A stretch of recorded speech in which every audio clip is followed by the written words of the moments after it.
LCM காண்க 24 x power 2 y power 3 z power 4, 8 x power 3 y power 2 z power 2, 16 x y power 2 z power 3. இந்த question ரீசெண்டா நடந்த TNPSC எக்ஸாம்ல கேட்டிருக்காங்க. இந்த மாடல் சம் கேட்டா எப்படி குயிக்கா சால்வ் பண்ணலாம்னு போகலாம். ஸோ அதுக்கு முன்னாடி நம்ம சேனலை சப்ஸ்கிரைப் பண்ணாதீங்க, சப்ஸ்கிரைப் பண்ணி நம்ம சேனலை ஃபாலோ பண்ணிக்கோங்க. ஃபர்ஸ்ட் இந்த எக்ஸ் ஒய் இஜெட் இதை விட்டுருங்க, நம்பர்ஸ் மட்டும் எடுங்க. இங்க 24, இங்க 8, இங்க 16.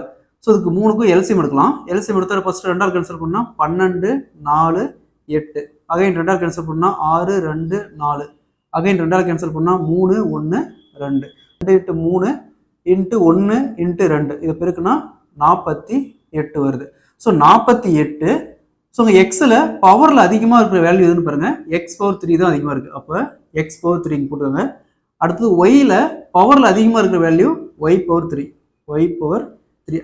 அதே மாதிரி இஜெட்டில் பவரில் அதிகமாக இருக்கிற வேல்யூ பாருங்கள், இங்கே z power 4, z power 4. So answer will be 48 x power 3 y power 3 z power 4. So இதே மாதிரி இந்த சம் பாருங்கள், எல்சிஎம் காண்க 8 x power 4 y power 2, 48 x power 2 y power 4 என்ன கேட்குறாங்க. இந்த சம்மோ டிஎன்பிஎஸ்சி எக்ஸாம்ல கேட்டிருக்காங்க. இந்த சம்ம சால்வ் பண்ணிக்கிற ஆன்சரை கமெண்ட்ல போடுங்க.